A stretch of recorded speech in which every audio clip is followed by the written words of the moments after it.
কোনোভাবেই আমরা নাতি একাদশের লগে পায়রা উঠলাম না। আসলে এই হচ্ছে তাদের বিজয় সেলিব্রেশন। হ্যালো এভরিওয়ান, আসসালামু আলাইকুম।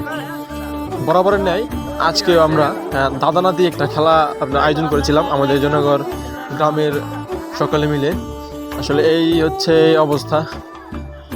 আসলে আমরা দাদারা বর্তমানে নাই বললে চলে, আর দাদা খুঁজে পাওয়া যায় না, সেই কারণে আমরা নিজেরাই নামছিলাম খেলতে। তারপরেও পোলাপানগুলোকে পায়রা উঠতেছিলাম না, এমনকি আমি মাদ্রাসার হুজুরও নামাই দিয়েছিলাম, তারপরেও কোনো কাজ হইল না।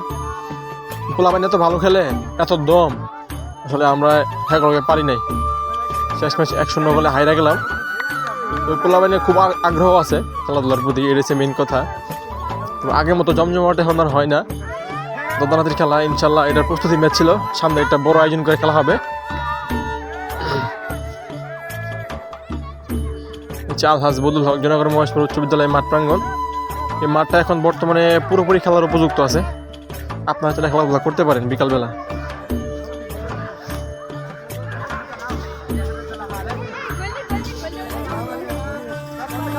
যে আপনারা একটা জিনিস জানলে খুব অবাক হবেন যে আজকের এই খেলার মধ্যে 60 বছরের ঊর্ধ্বে এমন লোকও আছে। হ্যাঁ, আমার সাথে খেলতেছিল 2-4-5 জন মানুষ, 60 বছরের ঊর্ধ্বে তাদের, কিন্তু তাদের এখনো খেলার প্রতি আগ্রহ আছে। তো আপনারা কেন আসতেছেন না বুঝলাম না। টিম নিয়ে আসেন, খেলতে নামেন। ছেলেগুলো প্রস্তুত তাদের কাপ নেওয়ার জন্য।